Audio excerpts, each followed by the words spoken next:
Okay. Let's get really basic now. Are you on a CIA watch list with all this protestation? I'm probably just under you on that list, yeah. So our right to privacy is our ability to communicate, you and I, without that camera over there, and to be able to do so in a way that, you know, we can speak freely. Because when people are monitoring you, like, that impacts on your right to freedom of expression. You don't speak. If the conversation that you and your partner or your friends or whoever it might be, like, if it is being broadcast, it's a different conversation. So privacy is an essential element of a democracy, as is freedom of expression, and both of those are under attack in the digital sphere. You're a smart guy.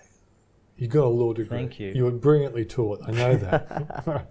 But there are some areas where, and you know how fair-minded I am, but like, I don't care if the rights of a paedophilia are interfered with to make sure a paedophile ring doesn't grow. And I'd love to find that those Nigerians that ruin our internet life because they hack us and they ruin our bank accounts and that sort of stuff. So, Brett, how do you intellectually deal with those areas? So it's not to say that surveillance should not take place. Surveillance needs to take place within the human rights framework. So there's a set of principles that have been signed called the necessary and proportionate principles that do just that. Okay, good. So it's things like proportionality, necessity, a competent legal authority, a legality, so there's actually a law in place that enables that surveillance to take place, redress in case there is a breach. So all of those mechanisms, all of those principles so can get applied. You're not throwing them out. No, those things need to apply in order for communication surveillance to take place. So it's not to say that this is like in supporting the rule of law or in supporting encryption that you're against, trying to identify paedophilia or national security threats. To the contrary, encryption is actually a pathway to security. The rule of law is the protection of the democratic state so that we don't have a totalitarian state that's developing it. Let's look at what's happening in America. You can see the threats to American democracy. The stability that we thought American democracy had is actually clearly not the case. So we're seeing it crumbling before our eyes. We need to be vigilant in the way that we protect Australian democracy, which means we don't want all-powerful surveillance state. We don't want content removed or not being able to access information because there is a censorship regime that's been established by the government in the name of national security. These are the things that we need to protect.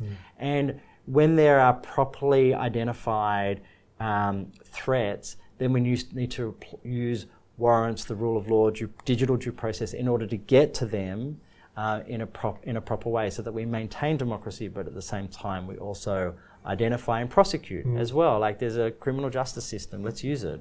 It seems to me that, and correct me if I'm wrong, I know you with great delight you would do that, but it seems to me you're talking about an enormous Venn diagram. On one hand you've got total freedom over here.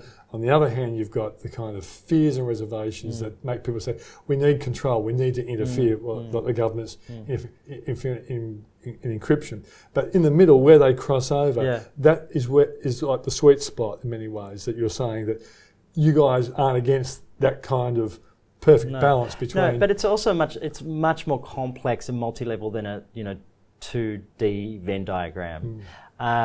And I think we also need to understand that Australia fits within an international system and we also fit within a region as well. So whatever happens here has implications for the Asia Pacific region, has implications for the international system as well. We're part of the Five Eyes, for instance, which is Australia and the UK and the US on surveillance, which was revealed by Snowden. But we need to think about the longer term consequences, and we need to think about what sort of country do we want to be. Right now, in my opinion, the Australian government is drunk on surveillance. We have got more laws that have been passed in this country since 2001, pretty much than any other country in the world. And that sets a standard for the region. It says that Australian democracy is prepared to, weaken all of these principles in order for what, right? We want to be secure and we want to be safe, and people need to, and it's the government's responsibility to keep us safe and secure. But how do they do it? How can you make this pay? How much staff do you have? Where does the money come from for the protection, for the sort of stuff that you do? Yeah.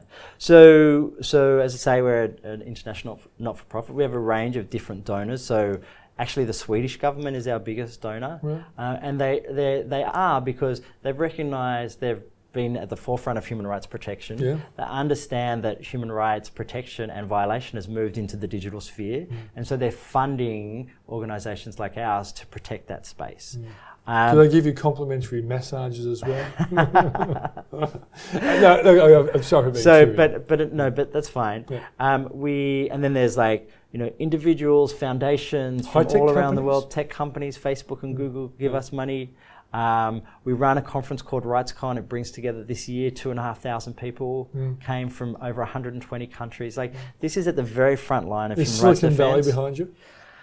So we have like a relationship with Silicon Valley where some things that we're totally in agreement on. For instance, like one of the big things that we're tracking at the moment is internet shutdowns. We're working very closely with Google and Facebook to stop internet shutdowns around the world. There was 108 internet shutdowns last year, deliberate, intentional disruptions of the network. That's something that we agree with them on and they agree with us on. There's other things on like, the e-privacy directive in Europe, for instance, that we don't agree with them on. And that's fine. Like that's the way it works. Like we're never going to agree with the tech sector all the time, and they're never going to agree with us. But as an organisation that has a set of principles, we are committed to achieving certain outcomes that are sometimes inconsistent with the tech sector, and they should be.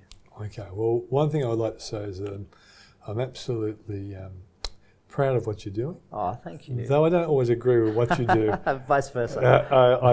I think you are quite an exceptional Australian. Oh, thank you. And as I say, but you get it more right more often. But as I say, Thank you very much. great to see you, mate.